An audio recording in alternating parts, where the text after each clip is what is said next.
Gemara, messieurs, Yud Bet Amud Aleph tout en bas, 3 lignes avant la fin de la Gemara. Sha'al Rabbi Ishmael. Yud Bet.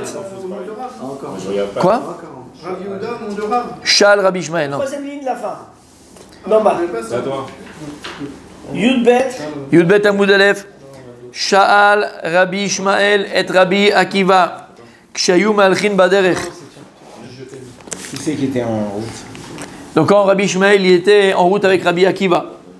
Il y a toujours Machloket Rabbi Ishmael, Rabbi Akiva. Toujours. Ça, c'est le Mishnayot, ça? Non, comment?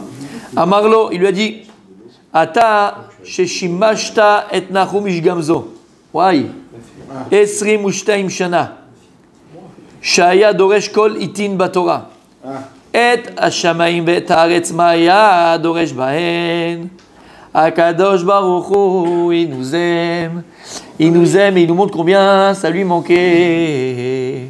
Celui qui était là à la veillée et qui était réveillé, parce qu'il peut être là mais endormi. Alors Béhémet, il doit se rappeler de ce qu'on vient de dire. De quoi, bien sûr? Aleph Tav. Aleph Tav.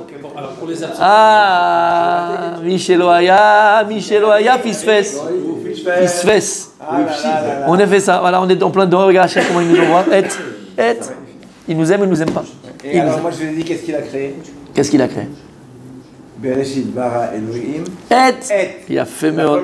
Alors il lui a dit, toi Rabbi Akiva, qui a servi Nachum ish gamzu, qui ne connaît pas Nachum ish gamzu, Nachum ish gamzu, parce qu'il disait tout le temps Gamzu letova. Alors écoutez bien, avant de continuer, alors bien on traduit. Il a dit, toi qui as donc servi ce tzaddik Nachum ish gamzu. Alors Nachum ish gamzu, il n'était pas appelé ni Rabbi, ni Mori, ni Ateret Roshenu. Nachum ish gamzu, tzaddik Emet. Alors il dit comme ça, pendant 22 ans. C'est quoi 22 ans, mon tzaddik? Aïe, il y a quelqu'un qui était là pendant la veillée. C'est quoi? Combien il était avec lui combien de temps? 22 ans. 22, c'est quoi 22? Kavbet, c'est quoi Kavbet? Le de l'alphabet. Nagila benismecha Bach. Moshcheni acharecha narutza. Eviani Amelech Hadarav. C'est quoi le Hadarav? Sa chambre. Shmini Atzeret. Shmini Atzeret. Aïe, vous étiez où? 22 ans d'absence de Youssef. Aïe, vous étiez où? Shmini Atzeret. Nismecha Nagila Bach. C'est quoi Bach? On va se réjouir en toi. Comment en toi? Il y a en toi Dieu. La Bekav bet otiot chez la Torah. Les 22 lettres de la Torah. À travers l'étude de la Torah, à travers l'étude de la Torah. On a ça aussi. Il y a un autre pasouk. Mais c'est Bach. Bach. C'est Shir HaShirim. Et le Midrash, il est dans Shir HaShirim. Comment on peut se réjouir dans Hachem? Comment je peux me réjouir avec Akadosh Baruch Hu? Là, tu prends la Torah Akdosha Besimcha Torah, tu as en toi les 22 lettres de la Torah. Si tu as les 22 lettres de la Torah, tu as les 22 lettres qui contiennent la lumière d'Akadosh Hu, la volonté d'Akadosh Baruch Hu. Kucha Verurai Tachadou, tu danses avec Hachem. Tzadik. Donc combien de temps, toi qui as Rabbi Akiva,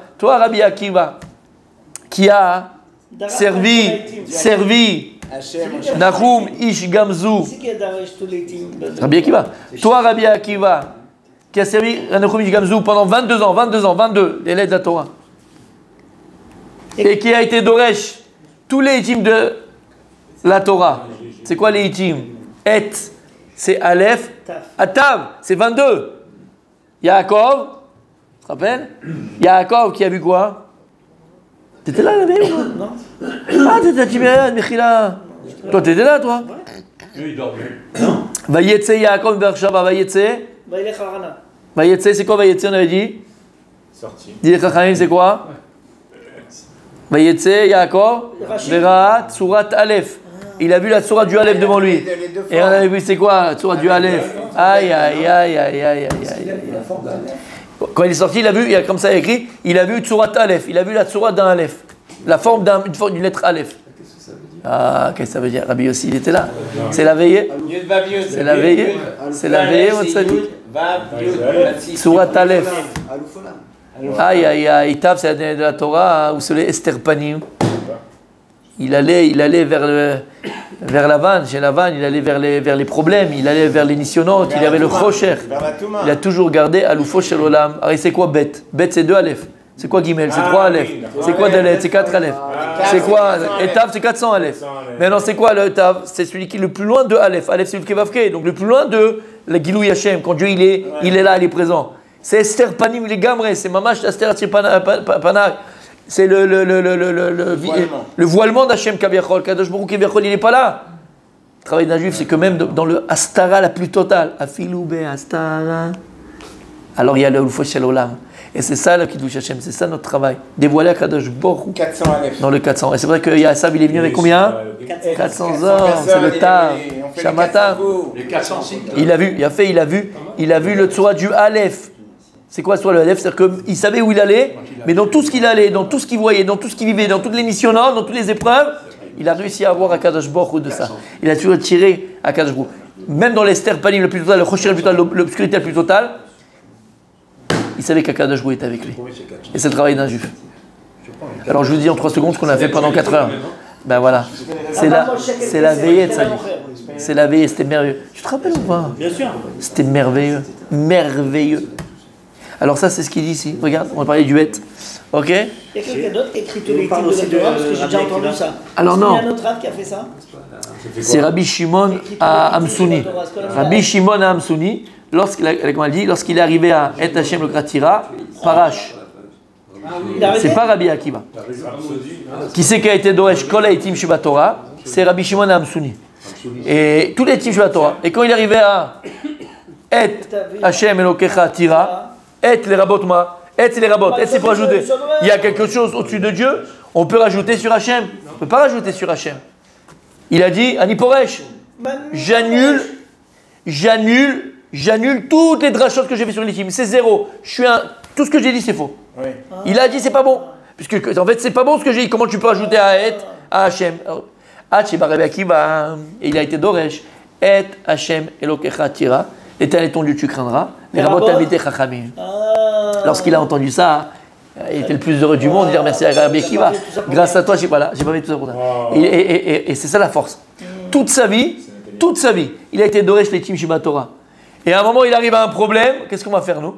On va essayer de le rentrer comme on peut. Attends, tout ce que j'ai fait de ma vie, ça part à l'eau. Ça va tomber à l'eau. Ben, si le Hémet, c'est pas vrai ce que je dis. Ben, c'est pas vrai. À la fin de ma vie, je me suis trompé. Il a dit, alors cet ami dit, mais Rabbi, t'as fait que ça, toute ta vie elle va partir en l'air, c'est ce que tu as laissé, tous tes livres c'est que ça, tu nous as écrit des milliards de livres sur ça, donc ta vie en fait c'est zéro, il te reste plus rien, on va se rappeler de toi comme quelqu'un qui s'est planté. Il a dit, de la même manière que j'ai eu un salaire sur la dracha, j'aurai un salaire sur la prisha. Pourquoi? Moi je vais faire Avodat Hashem, je vais faire Etzon Hashem. Et si maintenant moi j'avais une Kavana Tova, mais à la fin je vois que ça marche pas, eh bien de la même manière que j'aurais même un salaire sur ce que j'ai voulu faire les Tova, ben j'aurai un salaire sur ce qu'à la fin j'ai dit que c'était pas bon non plus. Faites grand. Ça c'est Rabbi Akiva. Et c'est ça qu'on avait dit, c'est quoi Rabbi Akiva? Il y a écrit dans Bereshit, Avir Yaakov, Rabbi Akiva. Omer Arizal, Rabbi Akiva c'est le nitzot de Neshama de Yaakov Avinu. Et c'est pour ça que c'est Rabbi Akiva qui va être Doresh les Tim Sheba Torah, et les rabot, puisque c'est ce que Yaakov Avinu l'a fait. C'est quoi être les rabot? C'est de voir dans le Tav, le Aleph, sortir du Tav, le Aleph. C'est quoi le Aleph? Aloufo Shel Olam, le maître du monde.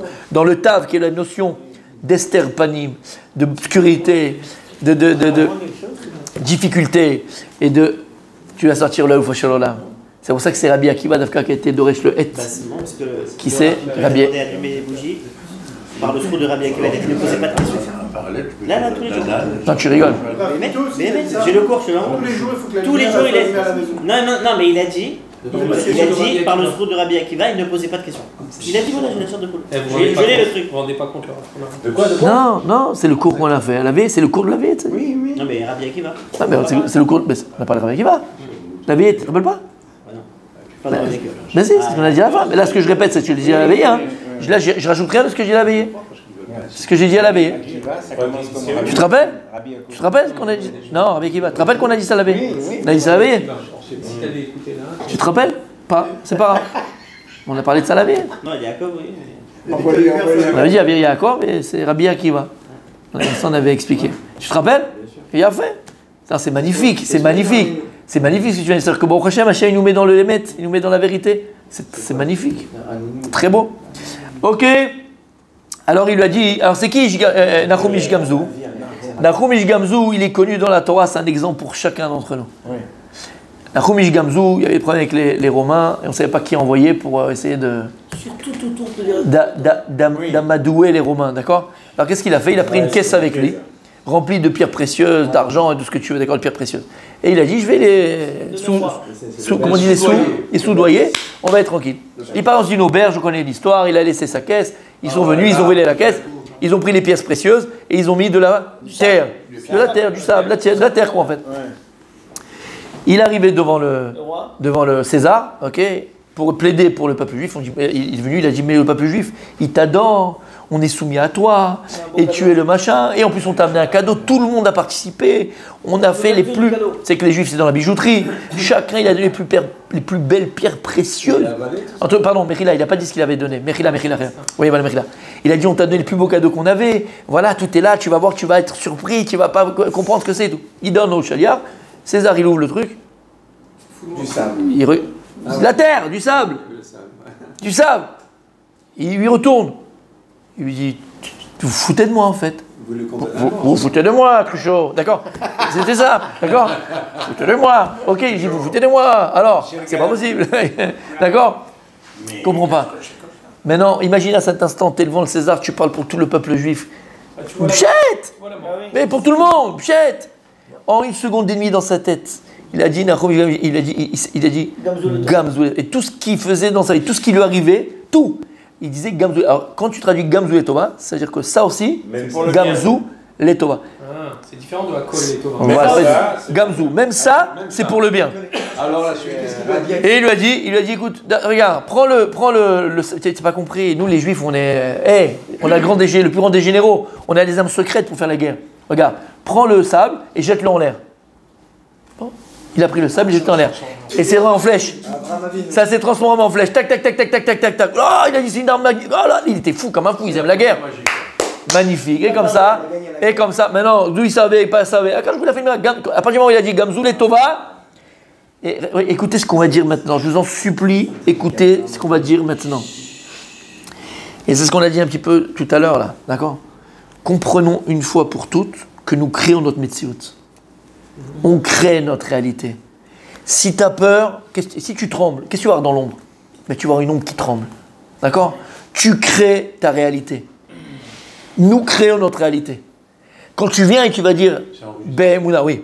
Tu vas dire Be'emet, Be'emuna, Gam, Zou, Letova. Et tu dis que. Et tu es maintenant, attention! Dans ta vie à toi-même, tu es devant, comme Nahum Ish Gamzu, devant la mort. C'est la mort, là, c'est la mort. Il n'y a pas autre chose. Là, c'est la mort, c'est fini, terminé. Et puis, tu avais tout, tu as tout perdu. Pour moins que ça, d'accord? Que tu as oublié un papier à donner au truc, et machin. Tu dis, Mchette, comment je vais faire? Et le truc, et le machin, et tu pleures. Là, on n'est pas à ça, on est pire que ça. Il a créé sa Metsiout. Alors, c'est pas qu'il a dit une phrase comme ça, abracadabra. C'est qu'il le vivait, c'est qu'il le pensait, c'est qu'il y croyait à ça. Gam, Zou, les Tova. C'est tout ce qu'il savait dire. Il faut juste être sûr de mériter. Il ne savait pas comment Dieu allait le sortir d'histoire. Alors, qui c'est qu'il a Lui, il a dit, prends. C'est lui qui a dit. Et lui, un ami qui est venu, ouais, exactement. Il t'a dit, regarde, prends le sable et jette-le en l'air. Exactement. Ah, bon, mais c'est pour. pas mal quand même. C'est quand même un mange en cœur, quand même. Ça dit. Alors, je vais te dire quelque chose. Il est venu seulement parce que lui, il y croyait. Oui, mais voilà, lui, il a. Rabbi Yossi, très joli.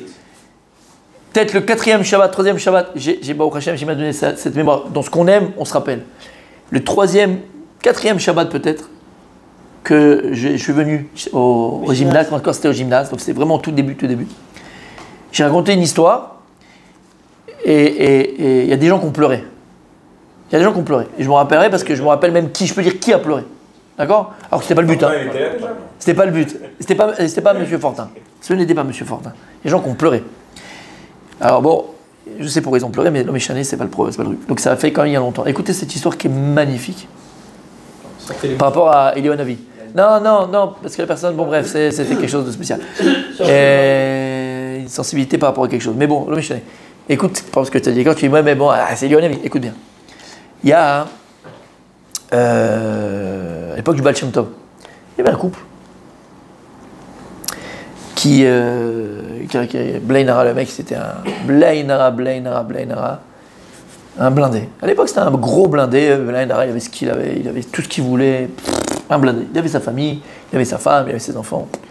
Bon, t'imagines, hein, c'était vraiment, quand je te dis blindé, c'est non, le blindos, d'accord? Donc un peu, avec un mode de vie, un petit peu, tu sais, avec les couverts comme ça, la douche, entre guillemets, on se lave, votre machin, tu sais, il n'y a pas une saleté sur le truc, c'est pas la boue, il y a une boue, c'est très adinim, on va dire, d'accord? Adinim, comment on dit? Cuillère d'argent. Cuillère d'argent, exact, cuillère d'argent dans la bouche. Pas isténis, mais cuillère d'argent dans la bouche, d'accord? Bref. Et bon, ce couple-là, donc, ils avaient la maison, tout ça, ils avaient une maison, belle maison, tout ce qu'ils avaient, tout ça, machin. Bref, il va voir comme d'habitude le Rebbe, quoi, le Baal Shem Tov, il va le voir, il va voir le tzaddik tout le temps. Et c'était juste avant un Shabbat, et le Baal Shem Tov, quand il discute, il parle, il dit, regarde, tu vas me rendre un service, entre guillemets un service, ce Shabbat, tu vas aller passer Shabbat dans tel endroit. Telle ville, tel endroit, là-bas et tout ça. Bon. Il dit, d'accord, ok. Il va, donc il dit à sa femme, c'est la paysan là-bas, ça, on va pas chez les paysans quand même. On a la maison, le machin, tu sais où on va dormir, oui, moi j'ai pris un truc, on va machin. Bref, le Baal Shem Tov il a dit, ils arrivent là-bas, tout ça, ils amènent à manger, ils ont tout avec eux. 4 chariots remplis, mais des chariots remplis de tout ce que tu veux, d'accord? Ils sont avec les couvertures, ils ont tout amené avec eux. Ils arrivent là-bas, ils ont l'adresse, le Bacham leur a donné l'adresse où ils doivent aller, dans quel truc, ils ont loué tout ce qu'il fallait. Il y a l'adresse, il y a tout ce qu'il faut. Et bon, c'est le Baal Shem Tov. Donc c'est pour le Baal Shem Tov, il me dit que je dois aller là-bas, c'est pas possible, il y a quelque chose. Mais Baal Shem Tov, et ils y vont. Ils arrivent et tout ça, et la maison, il est au bout d'une rue. Mais ils rentrent dans le truc, il n'y a pas de trottoir, c'est de la boue. C'est une rue, tu sais, à l'époque, imagine les rues, c'est que dans certaines villes où il y avait un peu de béton ou de trucs. Quel carrelage! De la boue, des maisons, une en bois. D'accord? Donc il sait que la maison là-bas qu'ils vont louer, c'est une maison en bois. Et il passe, déjà, il y a des maisons, tu vois. Mais ils sont défoncés, les maisons. Défoncés. Chaque maison où il passe, la femme, elle dit, écoute, je t'aime bien, mais moi, je ne reste pas une seconde dans cet endroit. Même pas une seconde. On rentre à la maison. Ils ont déjà les trucs salis, les pieds sales, les machins, les chaussures. Et les enfants qui pleurent. Mais qu'est-ce que c'est que ça? On fait un truc, on fait de la pluie, on fait de la... Tout le monde s'énerve, tout le monde machin. Bon.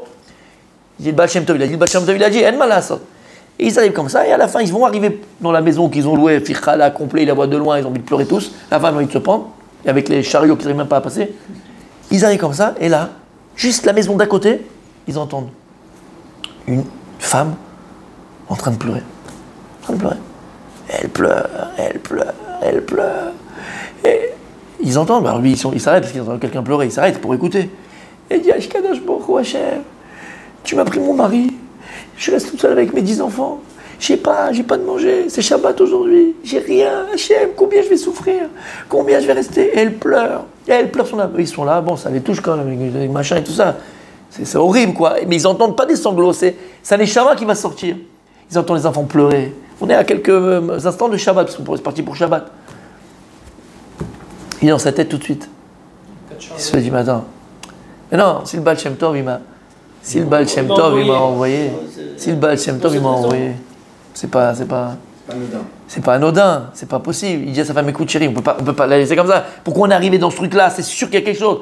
Et elle me dit, non, on va pas aller comme ça, avec des gueux, avec des paysans. Et qu'est-ce qu'on va faire? Et c'est pas pour nous. Et comment on va faire? Et dans quel état ça doit être là-bas? Peut-être il y a des punaises. Comment, nada? Et lui, rien à faire. Il a dit, si on est là, c'est certain. Et il entend pleurer encore. Akadosh, fais-moi un S. Fais-moi un miracle. Fais-moi un miracle. Et là, il dit à Kadosh Baruch Hu, Hachem, s'il te plaît, je vais mourir, moi et mes enfants, s'il te plaît. Bon. Et le gars, il tape à la porte. Elle ouvre, comprend rien ce qui lui arrive. Elle dit, écoute, est-ce qu'on pourrait passer Shabbat chez toi? Et là, la maison en 2 secondes, les enfants, ils débarrassent, les machins, ils mettent de la lumière, ils mettent des machins. Et tout, il y avait pour 6 mois de bouffe, et les couvertures, et des machins, et ils rentrent, la femme, dans un autre monde. Avec les enfants, ils font un Shabbat de fou. Mais il dit rien, même pas il parle, mais il mange, il chante, il y a machin, il y a des trucs. Un Shabbat comme il n'y a jamais eu. Et il laisse tout là-bas. Ils vont pour retourner. Et quand ils s'en vont, lui il est sur la porte, il ferme la porte et il entend la femme. Après tout ce Shabbat. Et qu'est-ce qu'elle dit? Elle dit à Kadosh Baruch Hu, Hachem, merci d'avoir écouté ma tefila. Merci de m'avoir envoyé Eliyahu Hanavi. Merci à Kadosh Baruch Hu de m'avoir envoyé Eliyahu Hanavi. Il comprend pas. Je dis, mais elle est folle, celle-là. Eliyahu Hanavi, je suis venu avec mes enfants, mes machins, on est tous là. Eliyahu Hanavi. Et il s'en va. Il retourne chez le Baal Shem Tov. Et il lui dit, j'ai compris pourquoi tu m'as envoyé, j'ai compris. Mais il dit, je ne comprends pas une chose. Et moi, pourquoi quand je suis parti, elle m'a dit, mais merci Hachem d'avoir... Je ne suis pas Eliyahu Hanavi, quoi. Mais elle a dit, merci Hachem de m'avoir envoyé Eliyahu Hanavi. Merci Hachem envoyé Eliyahu Hanavi. Il lui a répondu, Baal Shem Tov, détrompe-toi. On attend tous en tant que juifs, peut-être le dévalement des Eliyahu Hanavi, on entend des histoires de Eliyahu Hanavi. Il colle Yehudi Veyehudi. Chaque juif, il peut être le Eliyahu Hanavi de son prochain. Quand tu es sur la route, moi ça m'est arrivé, Tzadik, il y a 24 ans, 25 ans, il y a eu une tombée de neige sur Jérusalem. C'est une des plus grosses hivers, tempêtes de neige qu'il y a eu à Jérusalem, d'accord, en tout cas depuis que j'étais en Israël depuis 26 ans. D'accord, à 26 ans, 25 ans à peu près. Et j'étais le soir, il y avait la veille, comment on appelle la veille de la Brite là, chez nous. Il y avait une bilada d'un cousin à moi, d'accord, bon ouais, j'étais chez une tante à moi et tout ça. Et ça commençait à tomber tout ça, alors on commençait à se presser et tout. Moi j'habitais très loin, on était déjà très loin quoi. En voiture c'était un petit quart d'heure, mais un quart d'heure en voiture c'est 1 heure à pied et dans la neige. Donc je me suis dit comment je vais faire. Bon, je suis descendu, je commençais à aller à pied pour rentrer chez moi, mais c'est venu tout d'un coup, mais très fort. Et à un moment donné, je suis sur une grande rue, celui qui connaît la rue Herzog, à Rehov Herzog, non, vous savez pas, qui part de Rehov Aza et qui va vers le Kenyon Malcha. Tout au fond, c'est Kenyon Malcha, mais d'accord, c'est... Et je suis sur cette route-là. Maintenant, je ne suis pas du tout équipé, puisqu'il neigeait pas. J'ai les chaussures comme ça, la neige qui rentre. J'ai les pieds congelés. Je pense que je vais mourir. Il fait un froid de canard. J'ai rien pour me protéger parce qu'il y avait un petit truc et on ne pensait pas qu'il allait. Et la neige qui tombe. Je bémette que c'est vrai. Je commence à avoir les doigts qui se deviennent bleus. Les pieds, j'arrive même plus à aller un de l'autre. Je n'arrivais pas à aller. J'allais mourir, je sais pas. Il me restait encore 40 minutes de marche. J'ai dit, j'y arriverai jamais. Non, je te jure que c'est vrai. Je prie à Hachem de chez ma tante et rentré chez moi. Il n'y avait plus de bus, il n'y avait plus rien, plus de taxi, rien. Et moi, je pensais que j'avais le temps d'aller. Parce qu'au début, ça tombait un petit peu chez moi. Je vais aller comme ça. Il n'y a pas de bus et tout. J'ai dit, je vais aller à pied. Et c'est tombé tout d'un coup. Je suis comme ça sur le Gvish et je vois une voiture, un 4x4, de l'autre côté du Gvish, comme ça, d'accord? Mais les gens, il n'y avait pas beaucoup de voitures, il n'y avait plus personne. Mais comment tu veux rouler avec une neige où on n'est pas, tu n'as pas les chaînes, tu n'as pas les machins et tout. Maintenant, le gars, entre les deux Gvish, moi je suis du côté, celui qui connaît Herzog, il n'y a que des barrières. Tu ne peux pas traverser, tu ne peux pas traverser. À part quand tu arrives au bout, et là-bas, il y a un particulier, mais pour arriver, tu vas marcher 20 minutes. D'accord? Et je vois une voiture qui passe, mais je ne fais même pas attention, mais je suis comme ça, je vais mourir. Et tout d'un coup, derrière, j'entends klaxonner. Le gars, il a fait demi-tour. Il a fait demi-tour. Il est venu, alors qu'il devait rentrer chez lui, je ne sais même pas comment il a pu rentrer après, parce que la neige est très haute. Il est venu, il m'a dit rentre vite. Il n'y avait pas de kippa, rien du tout, un juif de Baruch Hashem, un frère juif. Il m'a dit, mais qu'est-ce que tu fais là? Tu vas mourir, je te jure. Mais qu'est-ce que tu fais là? Je lui ai raconté, il m'a dit, viens, t'habites où? Moi j'habitais à l'époque avec vêtements d'Echai. Donc je lui ai dit, et il m'amène comme ça, je lui ai dit, dépose-moi là, et moi je continue tout à pied, tu rentres pas parce qu'après ça monte un petit peu. J'ai peur qu'il ne pouvait pas monter ou redescendre. Laisse-moi là. Il m'a dit, pas du tout. C'est quoi ton numéro? Il m'a amené jusqu'en bas de la maison, le gars. T'entends ce que je dis? Pour moi, ce mec-là, c'est le Hanavi. Tu comprends ce que ça veut dire? Alors, Zélo Nachon. On peut chacun. Il a pas vu, il a parlé. Sadiq, on peut tous vivre. Quand tu es sur le Gvish à 3h du matin et ton pneu il est mort et tu n'as pas pour réparer, et il y a un mec qui va s'arrêter et qui va te sauver, ou bien tu es à côté des Arabes, d'accord, dans un Gvish d'Arabes. Ça m'est arrivé encore une fois. Quand j'habitais à Bétarilit, je suis passé par Argilo. Et Argilo, à côté, il y a je ne sais plus comment il s'appelle ce village arabe, d'accord? Il y a un village arabe. Je suis avec ma voiture, un teuf. Là-bas, je tombe en panne. C'était pendant l'intifada de l'an 2000. Je ne sais pas si ce que ça veut dire. Parce que le Minarot, le tunnel, là, il était bloqué. Et on pouvait que bifurquer par là, je vais aller au Kollel, quoi. Bon, bref, c'était un peu inconscient. Et donc, je passe par là-bas. Je tombe en panne. Pendant l'intifada, je te promets que je me suis dit, bon, ben, voilà, c'était bien, d'accord? Voilà, Kadosh Baruch Hu, il n'y a que toi, c'est toi et que toi. Et il y a et la batterie était morte.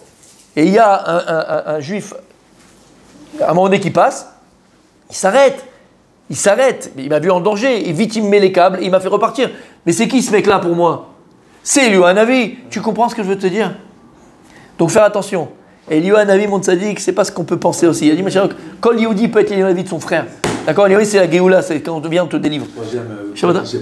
Le troisième, je te dirais. C'est comment on m'a appelé Gaston. Ils ont dit, allez Gaston. J'écoute. D'accord.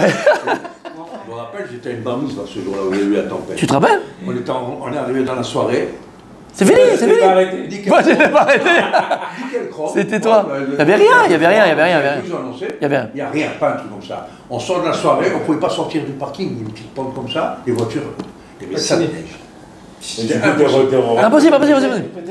Maintenant, écoutez bien. Nahum Ishgamzu, lui, il a été capable. Il a dit, même ça, c'est pour le bien.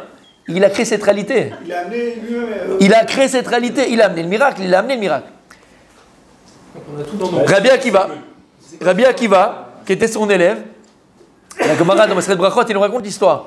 Lorsqu'il a été avec son âne, il avait une poule, il avait qu'une seule bougie, et il devait rentrer dans la ville. Il a demandé hospitalité à tout le monde. Il n'y a pas de place dans les hôtels, personne ne peut te prendre. On est complet, full complet. Qu'est-ce qu'il a fait? Il est parti dormir en dehors de la ville. Il n'y a pas de place. Je mets mon petit tente, je vais dormir là-bas. Rabbi Akiva, il était l'élève de Rabbi. 22 ans. Il avait sa petite bougie pour étudier la Torah. Il fait nuit. Il avait sa poule pour manger les œufs. Et il avait son âne pour chevaucher dessus. Et il va là-bas, il commence pour étudier. Un vent, il arrive, il n'y a plus de bougie. La bougie, elle est partie, elle s'envole. Qu'est-ce qu'il a dit? Non. Il a dit non. Il a dit oh. Non. Il a changé. Il n'a pas dit comme son maître. Il a dit Kol David Rachamana Talavavid. Tout ce que Dieu fait, c'est pour le bien. Ensuite, il avait sa poule, il a été bouffé par un chat. Attends, comment je vais manger? Je vais faire une omelette ce soir. Il a dit Kol David Rachamana Talavavid. Et bon, demain matin, je me lève, je prends mon truc, j'irai en ville, je rachèterai. La nuit, il y a un lion qui est venu et il a mangé l'âne. Quand il a vu ça, qu'est-ce qu'il a dit? Kol David Rachamana, les Tavaï. Tout ce que Dieu fait, c'est pour le bien. Bon, il a pas compris que c'était pas la Le matin, il arrive dans la ville, tout est en feu, tout est en sang. Des brigands sont venus, ils ont tout massacré. Il a dit, mais non, tu vois ce que j'ai dit à chaque fois? Quand Hachem, pourquoi? J'ai dit que tout ce que Dieu fait, c'est pour le bien. S'il avait encore la bougie, ils auraient vu qu'il y a une lumière ici, ils seraient venus me prendre moi aussi. Si m'en avait la poule, ils ont entendu la poule. Et s'il y avait mon âne, ils ont entendu mon âne. Akadash Baruch Hu, il m'a sauvé. Donc toi, t'as perdu, mais en vérité, t'as gagné. En prenant la bougie, en prenant la poule et en prenant mon âne, Dieu il m'a sauvé. Kol David Rachamana et Tavavid. Aval, je termine juste ça. Aval, tu vois qu'il n'a pas dit comme son maître. Gamzu le Tova. Lama, parce que la darga, le niveau de Nahum Ish Gamzu, c'est un niveau beaucoup plus élevé que Rabbi Akiva. Lama. Rabbi Akiva, lui, qu'est-ce qu'il a besoin de dire? La finalité. Attends. C'est une phrase, hein. Kol David Rachamana Ta'avavi. Tout ce que là, Dieu il fait, c'est pour le bien. C'est-à-dire que même si maintenant, je ne vois pas que c'est bien, parce que c'est, attends, j'ai perdu ma bougie, j'ai perdu ma poule, j'ai perdu mon âne.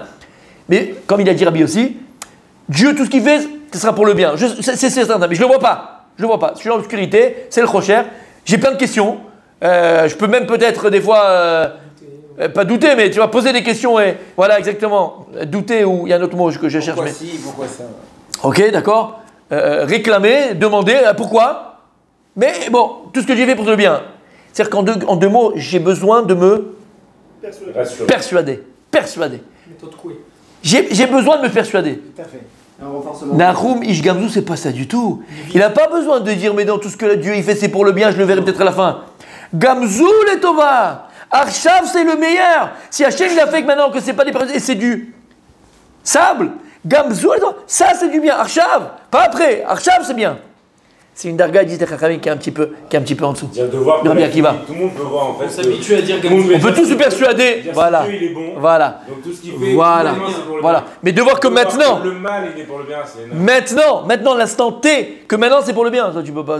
Nahum Ish Gamzu. Et c'est pour ça qu'il a vécu un miracle. Rabbi Akiva, il a vécu un miracle dans le Esther. Un miracle caché. Ouais. Parce que tu peux dire, c'est normal qu'il y a un vent qui vienne. Ça arrive qu'un vent il vienne et il éteint une bougie. C'est normal, ça arrive qu'un chat il vient et il mange une poule. Ça arrive qu'un lion il mange un âne. Tout ça c'est Bederateva. Lama. Les filles Hachem Tzilcha, en fonction de comment tu es avec Hachem, Hachem est avec toi. Donc si toi tu penses qu'à la fin tu comprendras et donc tu vas te persuader que, alors Alpiteva, je vais essayer de t'aider. Mais si maintenant toi, c'est pas que tu vas penser que, Arsham, tu vois le top, tu vis le miracle. Dans un cas, tu vis le miracle. Il a créé le miracle en fait, voilà. et il a vécu. Voilà, exactement. Et c'est plus fort de le créer. C'est compliqué parce qu'on peut se tromper aussi. C'est-à-dire que des fois, quand il arrive quelque chose, tu sautes par la fenêtre. Non, c'est-à-dire que tu peux en fait, ça peut te faire une non-action. C'est-à-dire de dire en fait tout ce qui est, c'est pour le bien. Il faut le maîtriser aussi parce que sinon, on peut ne rien faire et de dire on attend. Il en va de soi que si Nahum Ish Gamzu a vécu ce qu'il a vécu, c'est qu'il était ce qu'il a dit. Il était Ish Gamzu. Donc si maintenant, nous, on dit des choses qu'on n'est pas, ça s'appelle l'imagination. Tout à fait d'accord. Arrêtez de fumer. Et c'est ce qui explique le Rav Dessler. J'ai dit, on le fera si Dieu veut. Moi, je vous l'ai dit 1000 fois à l'oral, mais on fera dans les mots. On fera dans le texte le Rav Dessler qui est tellement beau. D'accord. Il parle de Emouna Ve'ishtadlut. Et il dit que la Emouna Ishtadlut en 2 mots, mais on le fera dans les textes Bezrat Hashem. Et il dit c'est un équilibre. Il faut équilibrer sa Emouna, sa Ishtadlut. Parce que si quelqu'un, il s'imagine avoir la Emouna, il s'imagine avoir la foi, d'accord, mais en fait il ne l'a pas, et donc il ne va pas être Mishtadel, mais non, il va se rebeller à la fin. Et l'inverse aussi.